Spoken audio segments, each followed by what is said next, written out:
Hi everyone, my name is Julie Dejewski and I am a librarian here at the Center for Legal Information. This video is one in a series of videos on how to use the library's electronic resources. This particular video deals with the library's news resources. You can find a listing of our news resources on the library's website. Just scroll down and you can see that we have several resources available. I am going to start off by looking at the News Research Guide. The News Research Guide provides topical listings of news resources.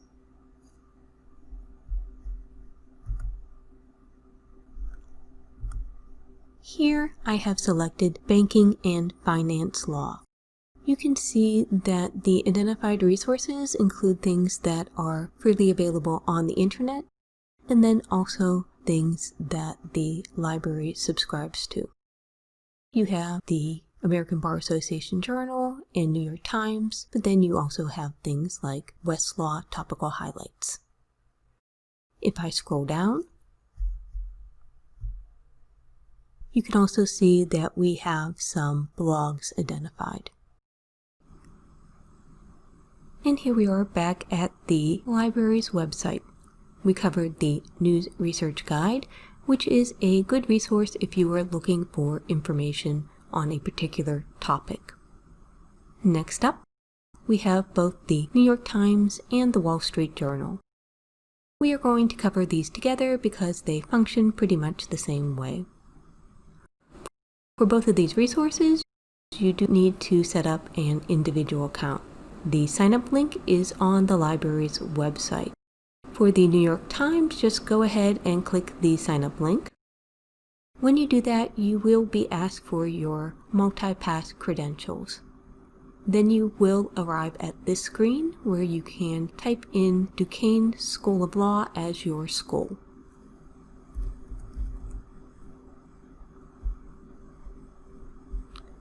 Select that. And here you are at the screen to set up your account. It is important to know that your account only lasts for 1 year.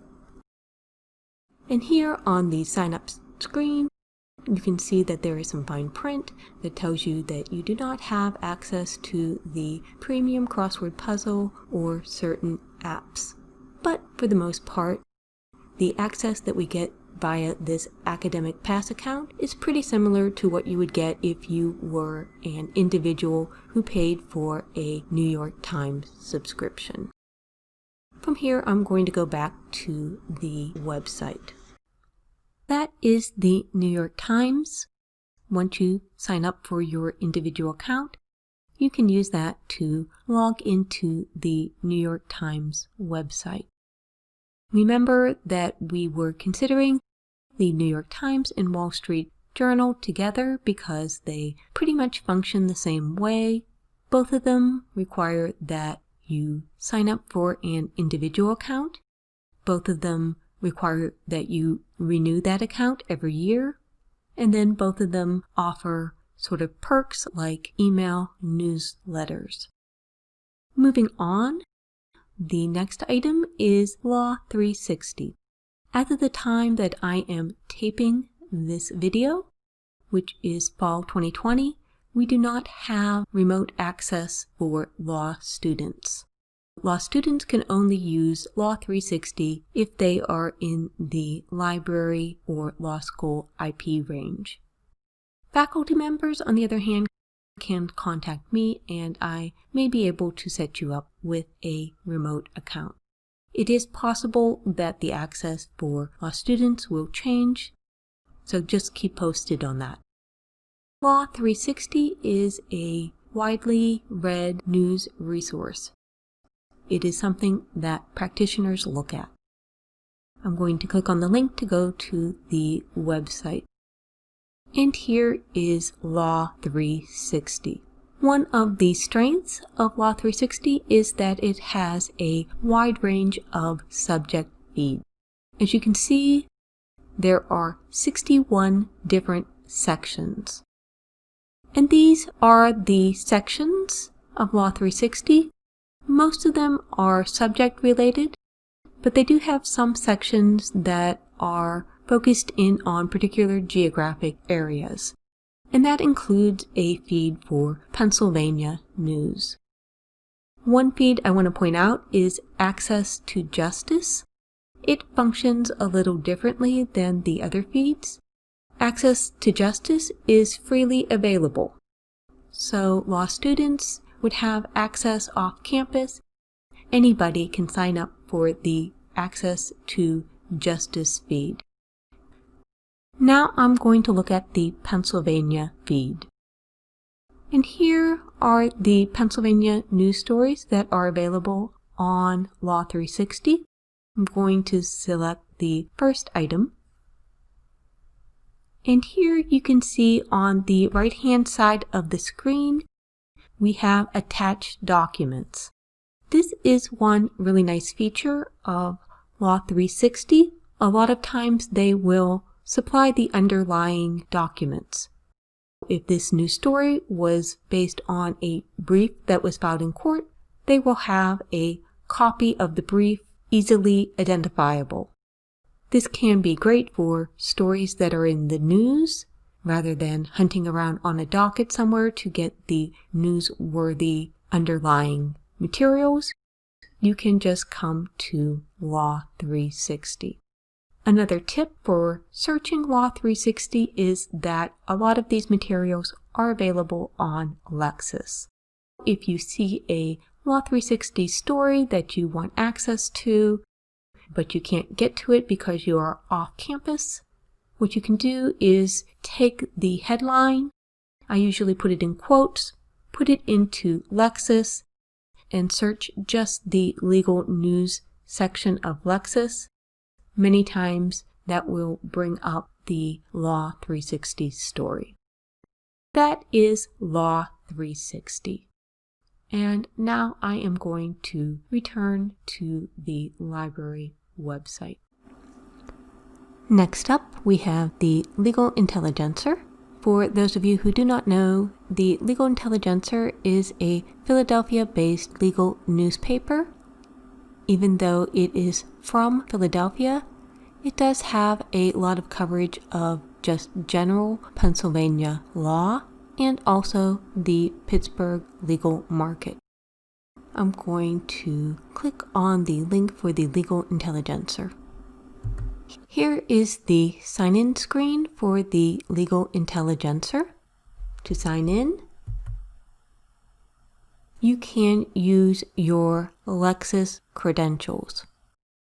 I'm going to sign in with my Lexis credentials. Now that I have signed in, where it used to say login, it now says my account.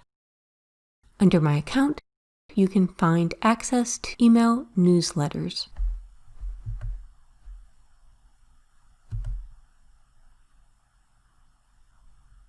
Here you can see there are a variety of newsletters available. I have selected the weekend edition and also special report. Going back to the site, it is important to understand that the Legal Intelligencer is part of a larger network of legal newspapers. This network is called Law.com. We subscribe to the Legal Intelligencer. However, we do not subscribe to the larger Law.com network. You get 3 free articles a month off of Law.com. After that, you will hit a paywall. Just like Law 360, the Law.com network is owned by Lexis. A lot of the materials on Law.com can be found on Lexis. I am going to go back to the library's website. The last resource that we're going to look at is Bloomberg Law. You can find Bloomberg Law under Popular Databases. This is the Bloomberg Law sign-in screen for an academic account. To locate the news, you need to click on Browse at the top left side of the screen. From there, you go to News and Analysis, and then Bloomberg Law News. And here is the main page for Bloomberg Law News. You can see that there are the top stories of the day, and then on the left you have a variety of different news feeds. If you've ever heard of a company called BNA, BNA used to make a variety of different law-focused newsletters. A few years back, Bloomberg Law bought BNA, and they have spent several years integrating the BNA news feeds into Bloomberg Law. So a lot of these categories of news feeds are based on the BNA feeds. However, they tend to evolve over time. They are not static. For example, you can see things like coronavirus, corporate governance, and social justice. These are sort of hot topics. You can also see that they have something called US Law Week. That is exactly what it sounds like. It is a very well-known overview of the legal news for the week. So that is US Law Week. I'm going to pick the Social Justice and Diversity newsletter. And here is the Social Justice and Diversity feed. You can see that we have stories on the left and then practitioner insights, which are more in-depth analysis pieces on the right. You can also subscribe to this as an email newsletter. What you want to do is go to Subscribe to Newsletter. Here you have a couple options. You can either get the editorial highlights or you can go for personalized highlights. If you choose personalized highlights, you can select certain topics. Say you are interested in policing reform. Select that topic. Then decide maybe you want only a weekly email newsletter. You can select that. Decide what day of the week, and decide the time. And then you will get sort of a compilation of articles on policing reform once a week. If you go ahead and save, you will start getting that email newsletter. Say you change your mind, you are just getting too many emails from too many sources, you no longer want to get the email. What you do is you can type alerts up here at the top search bar.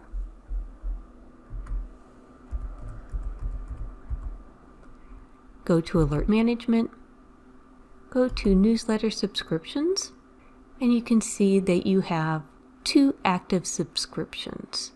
If you want to get rid of one, just select it. Then click Off Highlights and save. Those are the Bloomberg Law email newsletters.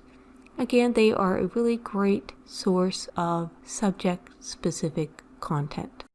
I am going to go back to the library website to wrap up here.